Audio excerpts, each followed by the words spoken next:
하나님께서 명령하신 그 말씀은 곧 영생이다, 이렇게 설명하고 있어요. 그러니까 영생의 말씀을 말하는 것이죠. 그래서 오늘 제목이 명령의 말씀은 곧 영생의 말씀입니다, 이 제목입니다. 성서에서 하나님께서 우리에게 주시는 그 말씀은 영생할 수 있는 말씀의 세계예요.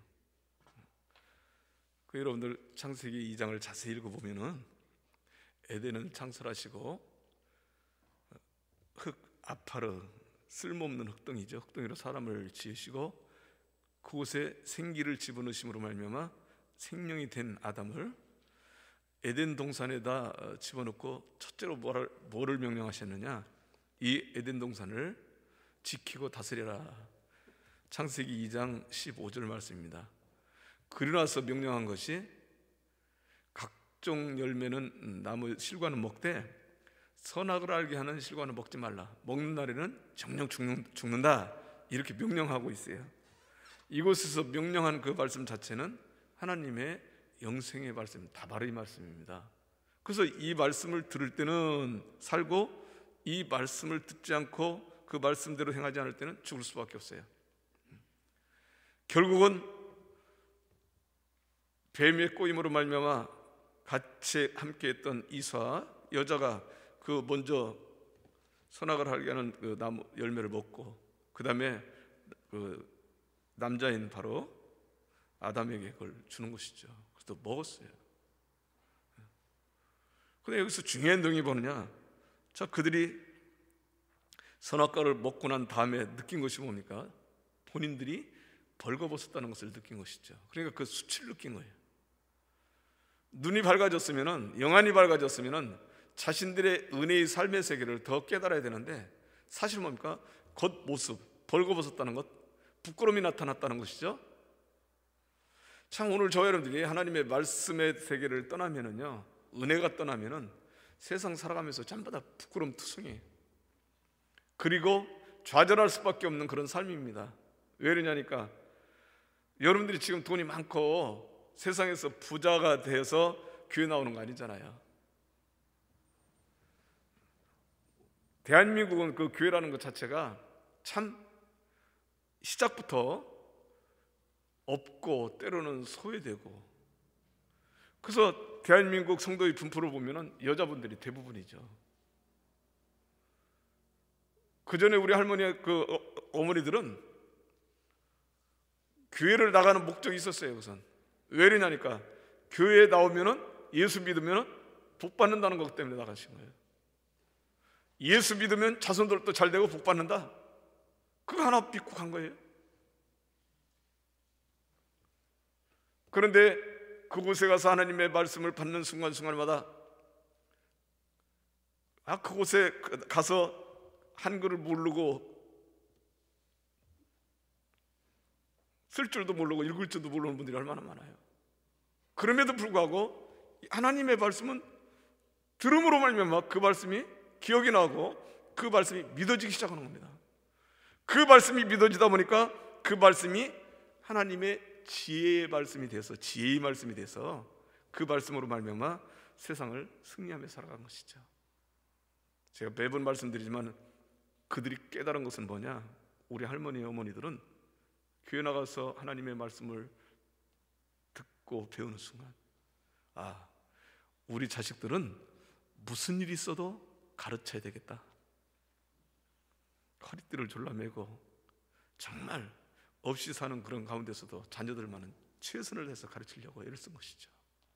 그것이 오늘날 대한민국을 일으킨 겁니다. 할렐루야. 그러니까 대한민국 누가 일으킨 거예요? 어머니, 할머니들이 일으켰습니다. 여자들이요. 근데 자 보세요. 에덴 동산에 우리 하나님께서는 분명 그곳에는 세 가지 나무가 있죠. 각종 나무와 선악을 알게 하는 나무와 그 다음에 생명나무가 있는데 처음에 생명나무에 대해서는 논하지도 않습니다. 창세기 2장 16절에서 17절 말씀에는 각종 열매, 각종 나무의 실과, 그것을 먹어도 된다. 그런데 선악을 알게 하는 그 실과를 먹는 날에는 정령 죽는다, 그렇게만 말씀하고 있어요. 그런데 그들이 하나님의 명령을 불순종하고 선악의 실과를 먹음으로 말미암아 에덴 동산에서 쫓겨날 수밖에 없죠. 그런데 우리 하나님께서는 그들을 에덴 동산에서 쫓아낸 다음에 생명나무에 대해서 말씀하고 있어요. 창세기 2장 24절 말씀에는 먹지 말라는 선악과를 먹음으로 말미암아 저들이 눈이 밝아졌다. 그래서 이 생명나무 열매도 먹고 영생할까 봐서 그룹과 두루도는 화영검으로 지키게 하라고 명령하고 있습니다. 우리 창세기 3장 24절 한번 읽어봐요. 창세기 3장 17절 한번 읽어봅시다. 11절이요. 창세기 3장 11절이요. 여기서 중요한 단어가 나와요. 창세기 3장 11절. 자, 여러분들 모니터 한번 보시기 바랍니다. 이르시되, 시작. 이르시되 누가 너의 벗었음을 내가 일렀느냐?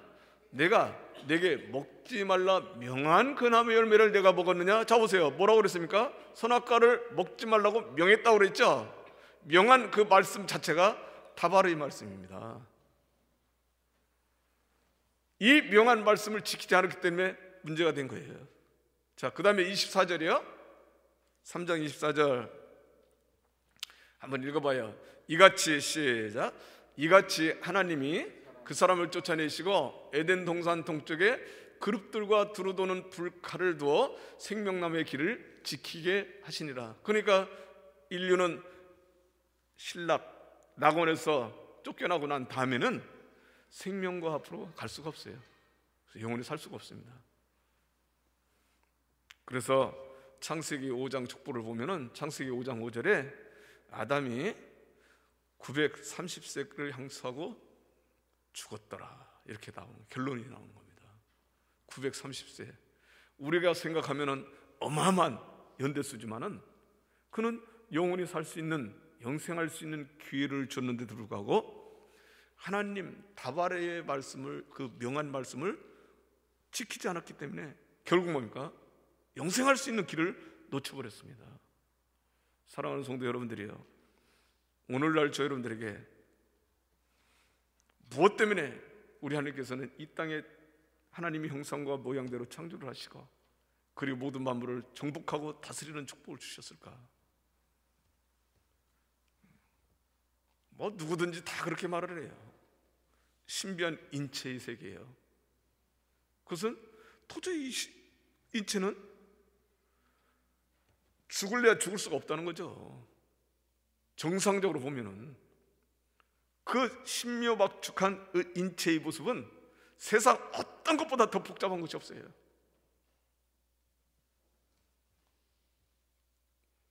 뭐 의사 되시는 분들이 말씀하는 것도 마찬가지입니다. 자기가 예를 들어서 어떤 전공 과목을 한다 할지라도 몇 분의 1이나 알겠느냐는 거예요. 그럼에도 불구하고 한 가지 공통된 점은 뭐냐? 신비하다. 왜요? 물론 다급하니까 약도 처방도 하고 때로는 수술도 하죠. 그럼에도 불구하고 그들이 똑같은 대답은 뭐냐? 자가 면역력, 그것은 누가 연구를 해도 누가 개발을 해도 그걸 따라가지 못한다는 것이죠. 인체 자체가 내 몸이 생기는 그 면역력, 그래서 그것을 때로는 바이러스를 죽이고 때로는 그것을 방어하는 그런 능력들은 세상에서 어떻게 연구를 할 수가 없다는 거예요. 그러고 보면은 우리 하나님께서 처음부터 인류 시조 아담을 창조할 때부터 다른 것으로 창조를 했습니까? 당신의 생기를 불어넣은 것이죠. 호흡, 때로는 영, 이렇게 설명할 수 있죠. 결국 아담은 영생의 세계에 들어갈 수 있는 좋은 조건인데도 불구하고 하나님의 영생의 말씀인 다바레의 말씀을 거역했어요. 그래서 못 들어간 겁니다. 930세지만은 오랜 세월 살았지만은 결국 죽고 말았다. 자, 그래서 여러분들 창세기 5장 21절서부터 22절에 나오는 에녹은 어떤 사람입니까?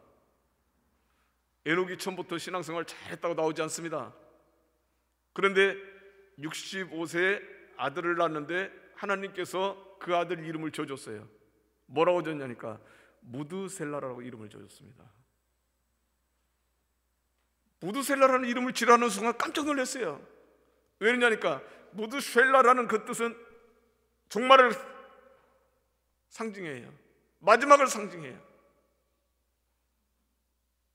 에녹이 그 아들 무드셀라를 짓는 이름이라는 짓는 순간 얘가 죽는 날이 세상 끝이 오겠구나 느낀 것이죠. 그게 정신 바짝 난 겁니다. 에녹이. 여러분들 생각해 보세요. 여러분들 자식 낳고 난 다음에 걔 이름을 종말이라고 해라. 걔가 죽는 날 세상 종말이 올 것이다. 처음에는 우리가 뭡니까? 신앙생활 하면서도 우리 주님 오시는 날이 종말인데 그때 언제까 기다리기도 하고 기도도 하고 준비는 하지만 매일 긴장감 속에서 그렇게 합니까? 시시때때로 느슨해져서 말씀 들을 때는 깨어있어야지 그러지만 결국 뭡니까? 다 잊어버리잖아요. 근데 만약에 여러분들 자식 이름을 갖다 종말이라고 이름을 지라고 명령해 보세요. 예를 들어서 우리 아들이 이종말이야. 내가 부를 때마다 종말아 하는 순간 뭡니까? 안 되지. 종말이다. 종말아 어서 오너라 이리 오너라 하는 순간 그때는 뭡니까? 끔찍해. 왜요? 종말이 빨리 오니까. 무드셀라라는 이름을 짓고 난 다음에 에녹이 뭡니까? 그때부터 정신이 바짝 난 겁니다. 그래서 우리 하나님께서는 뭐라고 표현하느냐? 바로 창세기 5장 24절 말씀에 22절 말씀에 무드셀라를 낳은 후 300년 동안 하나님과 동행했다. 그리고 24절 말씀에 보니까 창세기 5장 24절 말씀에 보니까 에녹이 하나님과 동행하더니 하나님이 그를 데려가심으로 세상에 있지 아니하리라. 그러니까 이 땅에서 산 것은 바로 몇 년입니까? 무드셀라를 낳고 300년 동안 하나님과 동행했으니까 365세까지 있었던 거예요. 300년 동안 하나님과 동행했다. 그러면 그가 죽음을 보지 아니하고 하나님께서 그를 데려 올라가셨는데 영생세로 이끌어갔다 이 말이죠. 근데 이것을 누가 해답을 해주느냐? 히브리 기자가 히브리서 11장 5절 말씀에 해답을 주고 있어요. 히브리 11장 5절 말씀에 이렇게 기록하고 있습니다. 믿음으로 에녹은 죽음을 보지 않고 옮겼으니 하나님이 저를 옮기심으로 다시 보이지 아니하니라. 저는 옮기기 전에 하나님을 기쁘시하는 자라 하는 증거를 받았느니라. 에녹이 300년 동안 하나님과 동행한 것은 그 동행하는 삶은 무슨 삶이었느냐? 매일같이 아침에 일어나자마자 생각하는 그 자체가 뭐냐? 오늘 또 어떻게 하면 하나님을 기쁘시게 해드릴까? 오늘 또 내가 어떻게 하면 하나님을 기쁘시게 해드릴까? 참 중요한 얘기예요. 저는 새벽제단 싸면서 늘 여러분들 위해서 기도할 때 뭐라고 기도하냐? 우리 광제지역의 모든 성도들이 아침에 일어나자마자 하나님 오늘 또 제가 어떻게 하면 하나님을 기쁘시게 해드릴까요? 그리고 지금까지 받은 은혜 어떻게 하면 그 은혜를 보답할까요? 그런 생각을 갖게 해달라고 그래요. 그런 생각을 하는 순간마다 우리 하나님께서는 다발의 말씀 영생의 세계예요.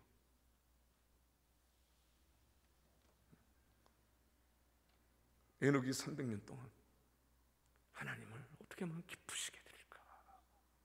근데 그 하는 일들이 우리 하나님께서 보실 때는 너무너무 기쁘신 거예요. 에녹의 모습을 보는 순간 이런 생각을 하면요, 내 자신을 생각해봐도 나같이 신앙생활을 했다가는 에녹 영생의 세계는커녕 하나님 천국 가해도 못 가겠구나 말이야.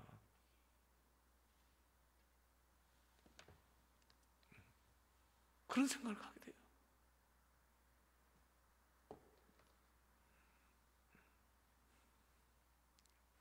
에녹은 하나님을 기쁘시게 해드리는 삶으로 말미암아 300년 동안이야.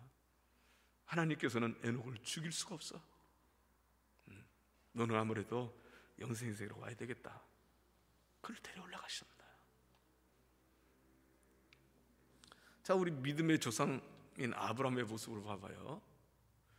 아브라함도 75세에 가나안 땅에 들어왔지만은 그가 자신도 모르는 사이에 하나님께서 밤하늘을 보여주시면서 내 허리에서 나는 그 씨들 자손들이 이렇게 많아질 거야. 그렇게 말씀할 때마다 자신도 모르는 사이에 야, 하나님께서 나에게 큰 축복을 주시는구나. 아멘, 아멘 하고 믿었죠. 근데 그의 삶 그 자체는요, 자세히 읽어보면, 창세기 12장서부터 읽어보면 그의 삶은 꼭 나와 같은 신앙생활이에요. 무슨 생활하냐? 틈만 나면 하나님과 멀어지죠. 가나안 땅에 기근이 오니까 야, 애굽으로 가야 살겠다. 다 끌고 애굽으로 가는 모습을 보세요. 하나님 앞에 기도도 안 해. 기근이 와가지고 가족들이 여러 가지 힘들면은 먼저 하나님 앞에 기도해봐야 될 거 아닙니까?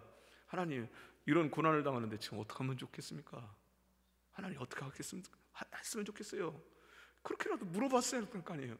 단 한마디 기도가 없습니다. 그냥 마누라 데리고 종들 데리고 애굽으로 내려가 버리는 거예요. 왜? 그곳에는 뭡니까? 그때 당시만 해도 문명국가 아닙니까? 살만한 동네야. 그러니까 다 데리고 나가요.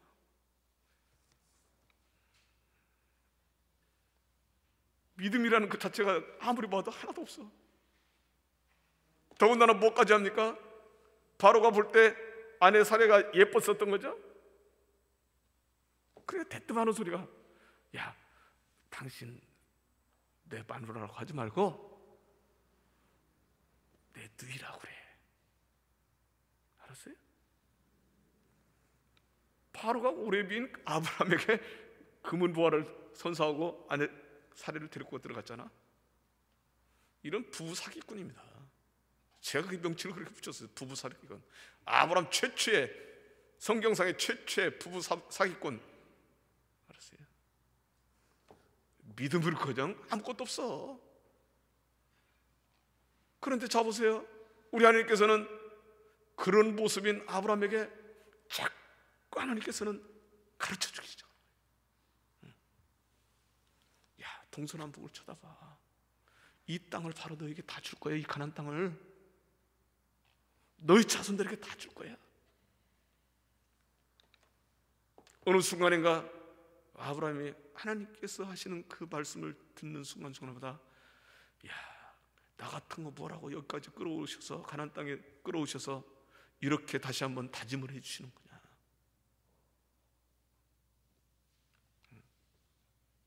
그래서 그가 어느 순간 믿음이 가기 시작하는데 하나님을 발견했는데 그 하나님이 어떤 하나님이냐? 영생의 하나님이시다. 영생의 하나님. 자, 창세기 21장 33절 한번 읽어봅시다. 창세기 21장 33절 말씀이에요.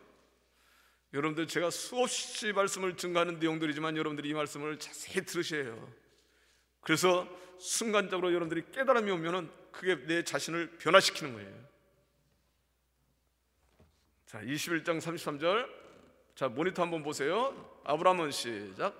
아브라함은 브엘세바의 에셀라마를 신고 거기서 영원하신 여호와의 이름을 불렀다. 영원하신 여호와. 이 왜 그렇게 바꿨는지. 자, 개역성경 한번 띄워봐요. 21장 33절. 영생하시는 하나님. 자, 아브라함은 밑에 거 한번 읽어봐요. 시작. 아브라함은 브엘세바의 에셀라마를 신고 거기서 영생하시는 하나님 여호와의 이름을 불렀더라. 아멘. 그때부터 뭡니까? 야훼 하나님, 여호와의 하나님이지만 아브라함이 보는 그 야훼는 달라졌어요. 무슨 하나님으로 달라졌습니까? 영생하시는 하나님으로 달라진 겁니다. 그때부터는 아브라함에게 명령하시는 그 말씀이 이것은 하나님께서 나에게 영원히 살 수 있는 영생의 말씀이구나 깨닫기 시작한 겁니다.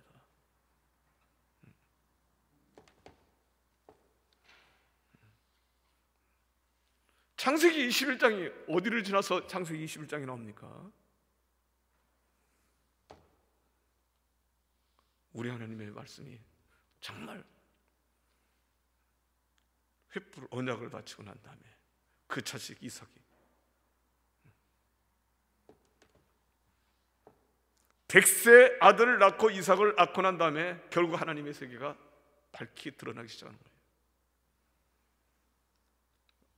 아브라함과 사라의 모습을 보면은 애를 낳을 수 있습니까? 그 나이에?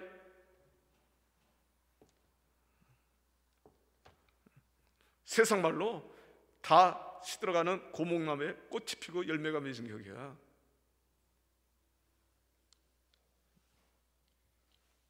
그러나 아브라함도 175세에 죽었죠.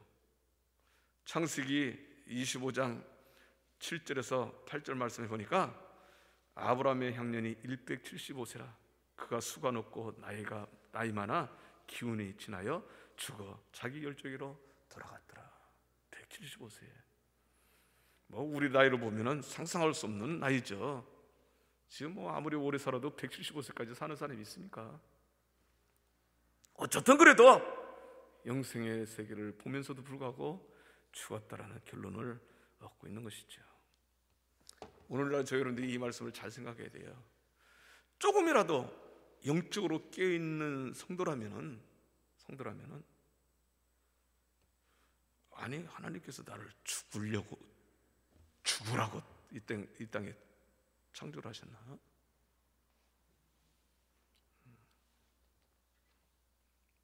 그럴 거 아니에요. 그러니까 예수님 때도 어떤 사람, 마태복음에 어떤 사람, 때로는 뭡니까? 율법사, 때로는 뭡니까? 관원 이렇게 표현을 했죠. 물론 뭡니까? 부자 청년이라는 우리는 보통 그렇게 별명을 칩니다. 하루는 부자 청년이 예수님을 찾아왔죠. 그리고 물으는 겁니다. 선생님이요, 내가 무슨 선한 일을 해야 영생을 얻으리까? 이 청년은 첫 번째부터 단추를 잘못 끼고 있어요. 세상에서 어떤 착한 일을 하고 선한 일을 해야 영생을 얻는다고 착각을 하고 있습니다. 마태복음 19장 16절 말씀이에요. 누가복음 18장 18절에는 어떤 관원이라고 표현하고 있습니다. 어떤 관원이 물어가로되 선한 선생이여 내가 무엇을 하여야 영생을 얻으리까? 이렇게 설명하고 있습니다. 질문 자체가 조금은 다르죠? 동일 인물이면은 마태나 마가나 누가나 같이 동일하게 그 이름을 써야 되는데 같은 사건인데도 불구하고 마태복음에서는 어떤 사람, 그래서 뭡니까? 무슨 선한 일을 해야 영생을 할 수 있습니까? 누가복음에는 어떤 관원이라고 하니까 관리직이죠. 물어가로되 선생님 내가 무엇을 해야 영생을 할 수 있으리까? 오히려 뭡니까? 누가복음에서 나타난 그 관원의 질문이 오히려 자신의 어떤 육신적인 것을 버리고 예수님을 만나면서 영생의 세계를 더 추구하는 것과 같이 들리죠. 그러나 여러분들 잘 들으세요. 이들의 결론은 뭐냐? 우리 예수님께서 너희들 부자지? 예, 그거 다 팔아서 가난한 자들에 나눠주고 와. 그러면 하늘의 상이 더 큰 상이 있을 것이다. 결론까지 말씀해 주셨어요. 그런데 그들은 지금까지 예수님 앞에 나오지 않았어. 심히 걱정해서 돌아갔습니다. 재산을 팔기는 무슨 팔아? 그 아까운 재산을. 여러분들 영생과 같은 내용이 되겠습니까? 영생에 대한 질문을 할 수 있는 자격자들입니까? 사실은 오늘 제가 본문을 요한복음 12장 50절을 잡기 전에 로마서 8장 5절서부터 11절을 잡았어요. 로마서 8장 5절, 6절, 7절까지 읽어보면 육신의 사람은 육신의 일을, 영의 사람은 영의 일을. 육신의 생각은 사망이야. 그러니까 이 부자 청년이든 어떤 사람이든 관원이든 간에 육신의 삶을 벗어 던지지 못하면 결국 뭡니까? 영생과는 관계가 없습니다. 이 말씀을 알아야 돼요. 오늘날 저 여러분들이 예수 그리스도를 통해서 하나님을 경외하는 삶을 사는데, 그래서 저와 여러분들이 그리스도의 영을 받은 크리스찬들이 아닙니까? 참다운 크리스찬들의 삶은 어떤 삶이냐? 영적인 문제를 더 앞서서 생각해야 돼요. 영적인 문제를 제대로 앞서야 된다 이 말이죠. 그렇지 않으면 영원한 천국 세계를 바라볼 수는 있어도 그곳에 가지는 못합니다.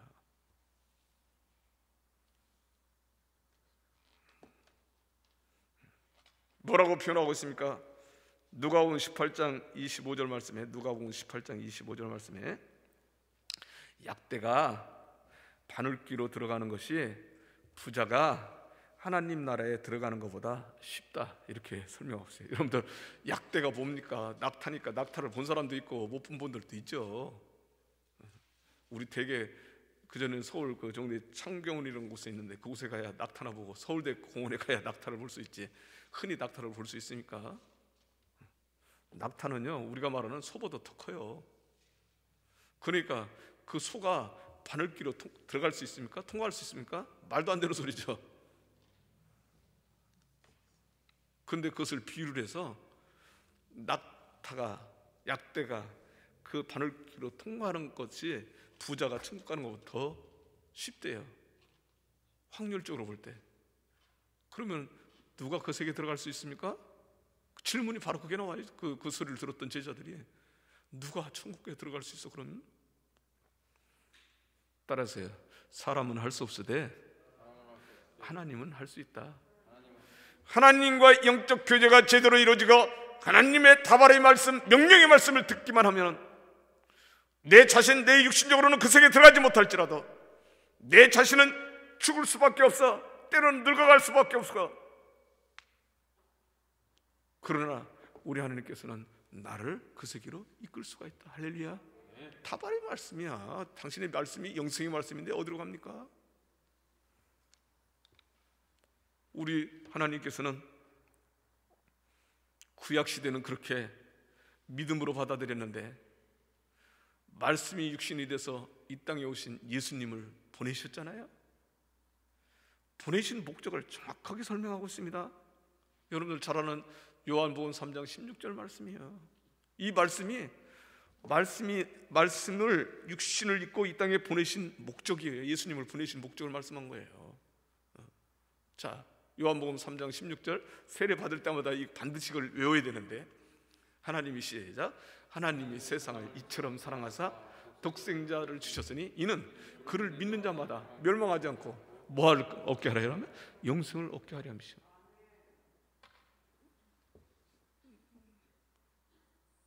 저는요 신앙생활하면서 분명 옛날에 그 장로님들 그 토요일날 꼭 그렇죠. 세례 문답 반드시 받아야 돼요. 적구절하고 사도신경하고 그 다음에 뭡니까? 그러니까 그런 것들을 외워야 되는데 그때는 뭡니까? 소요리 문답이라는 게 있고 대요리 문답이 있어요. 헌법에 보면 그것을 물어요. 달달달달 외우는데도 가서 앞에 가면 장로님들 앞에 가면 쫄아가지고 답변을 못하죠. 근데 요한복음 3장 16절을 그렇게 외우면서 머릿속에 배겨 있는데 교회 가서 목사님들이 설교를 할 때는 하나님이 세상을 이처럼 사랑하사 독생자를 주셨으니 이는 그를 믿는 자마다 멸망하지 않고 영생을 얻게 하려 하심이라는 영생 결론을 말씀하는데 영생에 대한 설교를 잘 안 하셔요. 그래서 제가 한 번은 목사님한테 물어봤어요. 목사님, 아니 예수님께서 이렇게 하나님께서 독생자를 보내신 것은 그를 믿는 자마다 멸망하지 않고 지옥으로 들어가지 않고 영생 천국을 얻게 한다라고 말씀하시는데 영원히 사는 거 아니에요? 물어봤더니 우리는 죽어서 1차 부활에 참여하면 사는 거야. 그게 영생의 세계야. 그렇게 답변을 하더라고요. 저는 그렇게만 생각했어요. 저도. 그런데 도대체가 성경을 읽으면 읽을수록 그 속에 전부 다 보니까 요한복음을 읽어봤더니 전부 다 영생. 아니 우리 하나님께서 할 일 없이 죽었다 살아나 죽어서 그 세계 가서 다시 살아나는 것을 영생으로 한다면 뭐라고 영생이라고 합니까? 부활이라고 쓰지? 예수님께서 그렇게 쓰셨어요. 요한복음 11장 25절에서 26절 말씀하니까 나를 믿는 자는 죽어도 살겠고 살아서 나를 믿는 자는 영원히 살리라 그렇게 말씀했습니다. 그럼 부활이라는 용어가 나오잖아요.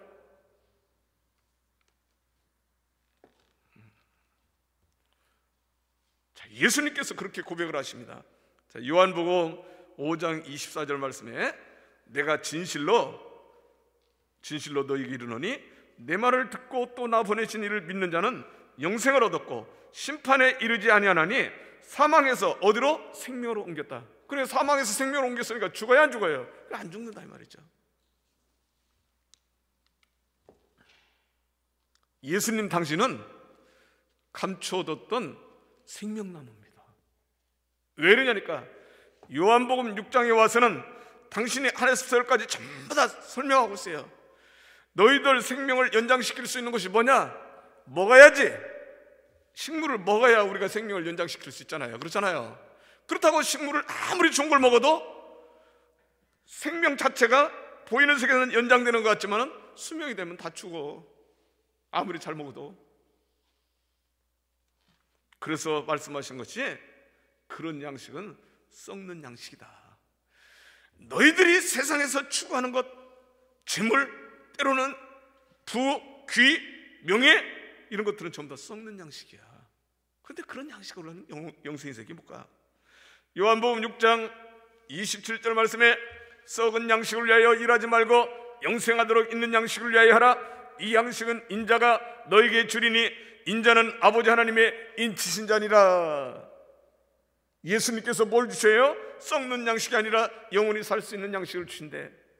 그러면서 하신 말씀이 나는 하늘에서 내려오는 산떡이다. 나를 먹는 자는 영원히 살리라. 그때 당시 유대인들이 와서 예수님의 그 말씀을 들었다가 다 나가 자빠지는 것이죠. 도대체 무슨 소리야? 자기를 어떻게 잡아먹어? 요한복음 6장 51절에서 52절 말씀에 나는 하늘에서 내려온 산떡이니 사람이 이 떡을 먹으면 영생하리라. 나의 줄 떡은 곧 세상의 생명을 위한 내 살이로라 하시니라. 이러므로 유대인들이 서로 다투어 가로되 이 사람이 어찌 능히 제사를 우리에게 주어 먹게 하리요? 육신적인 것을 말씀하는 겁니까? 하도 답답하니까 예수님께서 하신 말씀이 결론이 뭐냐? 요한복음 6장 63절 말씀에 살리는 것은 영이니 육은 무익하니라. 내가 너희에게 이른 말이 영이요 생명이라 영생이라 이 말이죠. 영생의 말씀이라 이 말이죠. 이 다바라 이 말씀이라 이 말입니다. 아버지께서 나에게 보내신 그 말씀을 여러분들에게 주시는 그 말씀은 곧 그냥 지식으로 받아들이는 그런 말씀이 아니라 바로 영생할 수 있는 말씀이라는 것을 가르쳐주고 있습니다. 자, 이 말씀을 들었던 많은 제자들, 그때 당시는 뭡니까? 12제자뿐이 아니라 70문도 120문도 많이 있죠. 그 사람들이 하나둘 도망갑니다. 야, 예수 믿었다가는 큰일 나겠다. 저 말 들었다가는 우리 정신병자라는 소리 듣겠구나 말이야. 다 도망갔습니다. 그때 예수님께서 12제자들에게 물었어요. 너희도 갈래? 너희도 나를 떠나려냐? 물으니까 시몬 베드로가 대뜸 대답한 것이 그거예요. 영생의 말씀이 이곳에 있는데 우리가 어디로 가릴까? 요한복음 6장 68절 아주 유명한 말씀이죠. 그러니까 베드로는 고백은 했죠. 영생의 말씀이 이곳에 있는데 우리가 어디로 갑니까? 자, 요한복음 6장 68절 한번 읽고 결론으로 한번 들어가 봅시다. 시몬 베드로가 대답하되 시작. 시몬 베드로가 대답하되 주여 영생의 말씀이 주께 있사오니 우리가 누구에게로 가오리까? 개역개정 늘 읽을 때마다 제가 뭔가 매끄럽지를 못하고 뭡니까? 뭔가 가다가 뭔가 조금 걸리고 그런 것들, 그런 느낌이에요. 개역개정 한번 또 띄워줘 봐요. 68절. 자, 밑에 한번 읽어봐요. 시몬 베드로가 시작. 시몬 베드로가 대답하여 주여 영생의 말씀이 계심에 우리가 네게로 가오리까? 당신 스스로가 바로 뭡니까? 영생의 말씀이라 이 말이죠. 그러니까 영생의 말씀이니까 예수님 당신을 뭐라고 보는 겁니까? 바로 생명나무로 보는 겁니다. 그러나 그렇게 고백했던 베드로도 결국 예수님 잡혀서 가실 때 닭 울기 전에 3번씩이나 부인함으로 말미암아 예수님 예언대로 맞았죠. 결론적으로 말씀을 증거합니다. 오늘 저 여러분들이 생명나무 앞으로 나가는 것이 영생할 수 있는 길을 찾는 거예요. 그런데 어떻게 해야 그 세계로 나갈 수 있느냐? 생명나무에 있는 문을 찾아야 됩니다. 그 문을 찾지 못하면 들어가지 못해요. 요한계시록 22장 14절 말씀에 그 두루마기를 빠는 자들은 복이 있으니 이는 저희가 생명나무에 나가며 문들을 통하여 성에 들어갈 권세를 얻으려 함이로다. 생명나무가 있는 문으로 들어갈 수가 있어야 됩니다. 그런데 자 보세요. 예수님께서는 당신이 문이래. 요한복음 10장 7절 말씀에 그러므로 예수께서 다시 이르시되 내가 진실로 너희에게 말하노니 나는 양의 문이라. 양으로 비유를 했지만 문이라고 표현하고 있어요. 그런데 그 문이 어떤 문이냐? 표현하기를 마태복음 7장 14절 말씀에 생명으로 인도하는 문은 좁고 길이 협착하여 찾는 이가 적음이니라. 그 안에 생명나무가 있다면 누구든지 그 문을 찾아. 많은 사람들이 그걸 찾아서 그곳으로 들어가려고 애를 써야 될 텐데 찾는 이가 드물어. 그러고 보니까 오늘날 저 여러분들의 신앙 상태를 설명해 주고 있는 거 아닙니까? 영생의 목적으로 신앙생활을 한다면 그런 목적을 가지고 생명과 앞으로 가야 되기 때문에 생명나무가 있는 문, 그 생명나무를 만날 수 있는 문이 어디냐, 그것을 찾으려고 애를 써야죠. 그렇다고 보면 이곳에 그 협착한 길이지만 많은 사람들이 찾느니라 이렇게 설명하는데 찾는 이가 없어. 뭐냐? 오늘날 저 여러분들이 예수 믿고 구원받았어. 그래서 영원한 천국 세계에 들어가야 된다는 것은 알지만은 그렇게 들어가려고 애쓰질 않는다는 뜻입니다. 이해가 되셔요? 오늘날 저 여러분들이 이왕 신앙생활 할 거 하려면 바로 가야죠. 생명나무 있는 그 성으로 들어갈 수 있는 문을 찾아서 무슨 일이 있어도 죽음이 없는 영원한 천국 세계에 들어가야겠다고 작정을 해야죠. 애를 써야죠.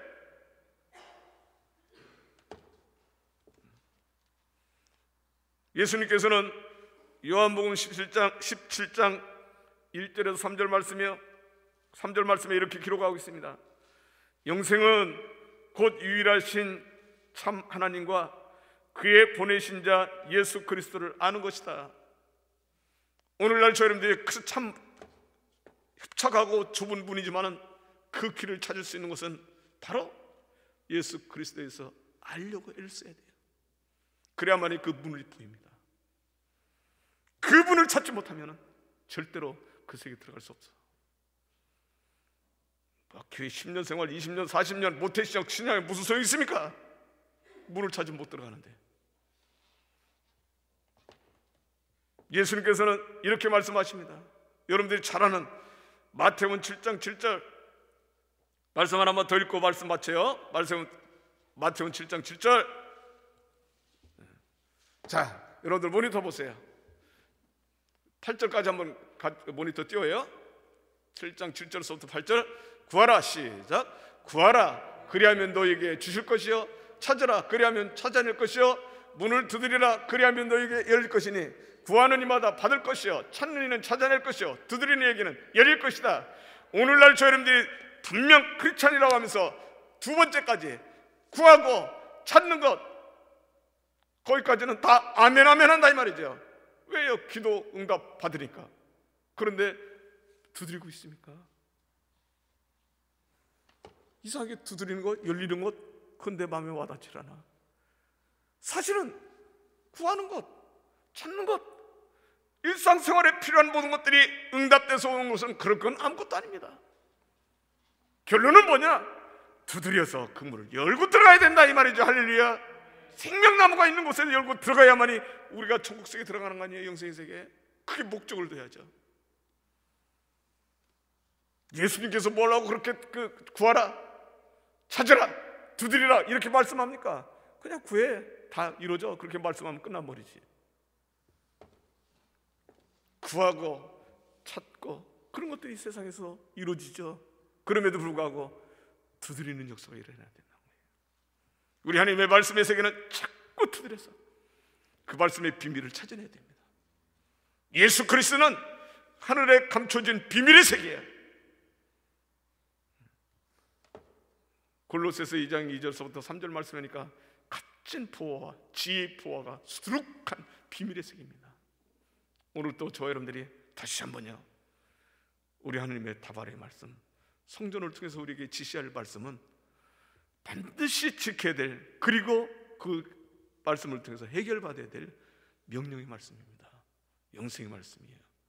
오늘도 그 말씀을 통해서 경각심을 가지고 끝까지 두들겨서 찾아내고 그 문을 찾아서 생명나무를 취하는, 생명과를 취하는 하나님의 말씀의 사람들이 되시기를 주 이름으로 축원합니다. 기도하겠습니다. 사랑과 은혜가 풍성하신 아버지 하나님 감사합니다.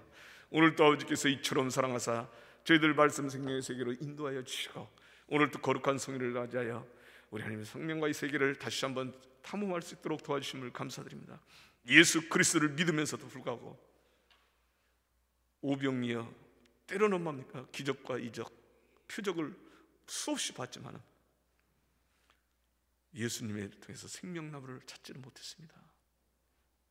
전능하신 아버지 하나님, 이 발세지마를 만난 성도들답게 이제는 그 문을 두들겨서 우리의 주님의 세계, 영생의 세계를 찾아낼 수 있도록 그 생명의 나무의 세계를 찾아낼 수 있는 우리 믿음의 성도들이 다 되어서 이 세상의 어떤 힘든 어떤 고난도 다 생명과로 말미암아 승리할 수 있는 영원한 천국 세계의 소망을 가지고 승리할 수 있는 하나님의 말씀의 사람들이 될 수 있도록 도와주시옵소서.